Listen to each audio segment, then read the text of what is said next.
You think you know monster stories? You think you know vampires? Well, what if I told you one of the oldest, most complex legends out there isn't about blood-sucking at all? Today, we're going to get to know the real story behind the enduring legend of Vetala. Okay, first up, a quick question for you. Picture this. You're walking down a dark, completely empty road late at night. What does your gut tell you to do? Do you keep pushing forward, or do you turn right back around? Let me know with a 1 or a 2 in the comments. That feeling, right there, that's kind of where our story begins. So when you hear the name Vetala, your mind probably jumps straight to vampire, right? Maybe like an Indian Dracula. And look, it's an easy comparison to make. But what if I told you that's not even half the story? What if it's something way, way deeper? Yeah, that's what we're diving into today, because Vetala is so much more than just a monster. We're going to look past all the spooky stuff to find a story about protection, about family tragedy, and believe it or not, about some serious wisdom. All right, so let's just lay it all out. The common perception, a terrifying creature that hangs out in graveyards and possesses dead bodies. But the deeper reality we're unpacking, well, that's a story about a complex divine being, a village protector, and a master of riddles. Yeah, you heard that right. So let's start with maybe the most surprising part of this whole legend. Forget the monster in the dark idea for a second. In many places, Vetala isn't feared at all. In fact, he's worshipped as a guardian. In regions like Goa and Maharashtra, he's actually known as Vetoba, and he's considered a Gramadevata. Now what that means is basically a protector deity for the local village. He's also called a Kshetrapala, a guardian of the entire area. So we're not talking about some random monster. This is a beloved community protector. And the way people worship him is it's so personal. You won't find these huge, grand temples. We're talking about small, humble shrines. The villagers believe he actually walks through the streets at night, keeping them safe. And they'll leave him offerings, bananas, sugar, and get this, even leather sandals or chappals, so his feet don't get sore on his nightly patrols. I mean, come on, that's not a relationship built on fear, right? That's trust, that's care. And you can tell how important he was because historical records show his statues were targeted during the Goa Inquisition. That tells you everything about how deeply this belief was rooted in the community. This idea of a local guardian spirit, it's something you see all over the world, isn't it? Every culture has its own version. So I'm genuinely curious, what are the stories from where you live? Is there a protective spirit or a local legend that everyone knows?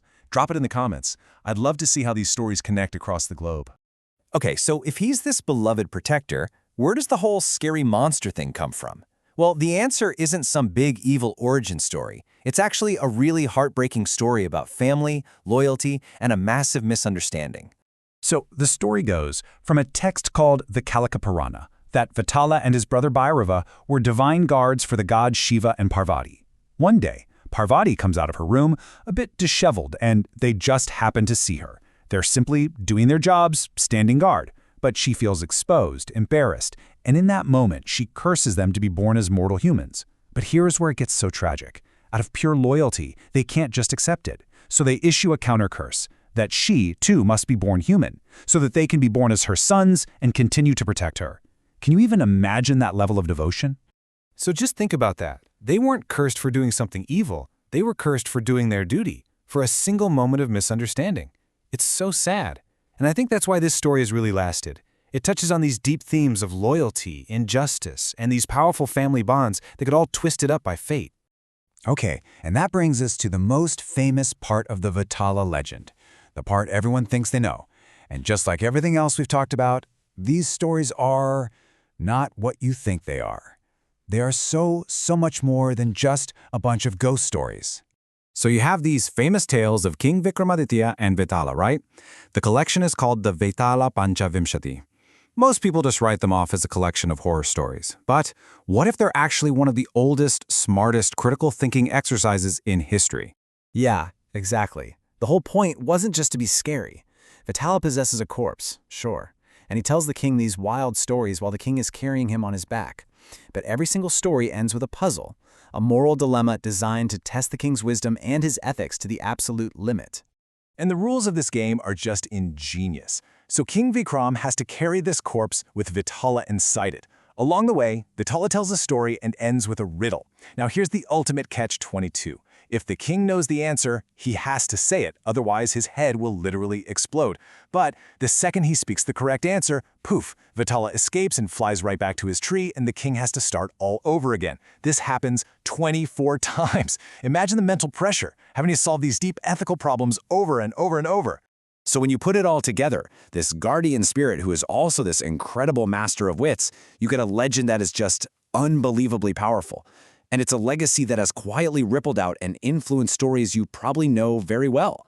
Check this out. The original stories go way, way back, like to the 9th century.